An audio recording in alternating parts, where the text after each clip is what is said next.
কোনো ব্যক্তি যদি এমন নিয়ত করে যে আমি এই কালে বিবাহ বন্ধনে আবদ্ধ হব না, আমি পরকালে বিবাহ করব, এই জন্য যদি কোনো ব্যক্তি বিবাহ থেকে বিরত থাকে, তাহলে তার বিরত থাকাটা শরীয়তে জায়েজ আছে কিনা? বিয়ে করা ইসলামে ফরজ না ওয়াজিব না সুন্নাত? যারা ফরজের সপক্ষে আছেন তারা হাত তোলেন। বাহ, বেশিরভাগ আবিয়াদের হাত তুলছে দেখা যায়, হাত নামান।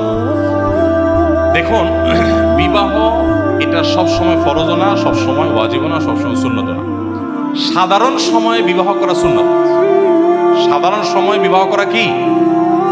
সাধারণ এবং স্বাভাবিক সময় বলতে যে ব্যক্তি বিবাহ না করলে যে পাপে লিপ্ত হবে এরকমও না, আবার বিবাহ করার সামর্থ্য তার আছে, সামর্থ্য আছে, আবার না করলে যখন সমস্যা হবে তার সেরকমও না।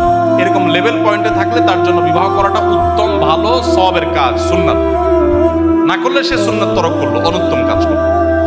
আর যদি কারোর বিবাহের সামর্থ্য থাকে কিন্তু না করলে সে নিজের চরিত্র রক্ষা করতে পারবে না, এরকম কঠিন সিচুয়েশন, কঠিন পরিবেশ, তাহলে তার জন্য বিয়ে করাটা ফরজ ওয়াজিব হয়। আর যদি কেউ বিবাহ করার সামর্থ্য নাই, উল্টা বরং বিবাহ করলে বউর অধিকার আরো নষ্ট করবে, সে এটা নিশ্চিত, তার দ্বারা অধিকার আদায় করার ক্ষমতা নাই, তখন তার জন্য বিবাহ করা বরং নিষেধ।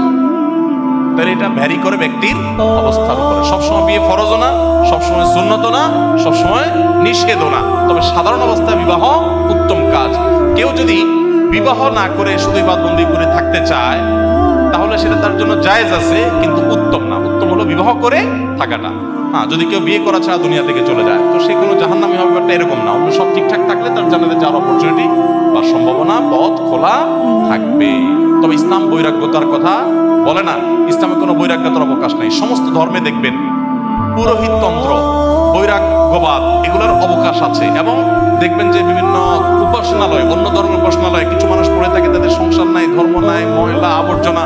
ইসলাম পরিষ্কারভাবে এটাকে ডিনাই করেছে। নবী সাল্লাল্লাহু আলাইহি সাল্লাম তার সাহাবীদেরকে পরিষ্কার বলেছেন, আমি বিবাহ করেছি, আমি ঘুমাই, আমি খাই, আমি রোজা রাখি, আবার আনন্দ করি, ঈদ করি, শুধুমাত্র সংসার ত্যাগ করে আল্লাহ বিল্লাহ করে গোটা জীবনকে বৈরাগী বানায় ফেলা, বৈরাগ্যবাদ অবলম্বন করা, এটা ইসলাম না। কোরআনে কারীম আল্লাহ বলেছেন, রুহবানিয়াতান ইবতাদাউহা, খ্রিস্টানরা পৃথিবীতে বৈরাগ্যবাদ শুরু করেছে। ইসলামে কোনো বৈরাগ্যবাদ নেই। ইসলামের চেয়ে বাস্তববাদী জীবন দর্শন আরেকটা না, বিধায় বিবাহ করাটা হলো উত্তম।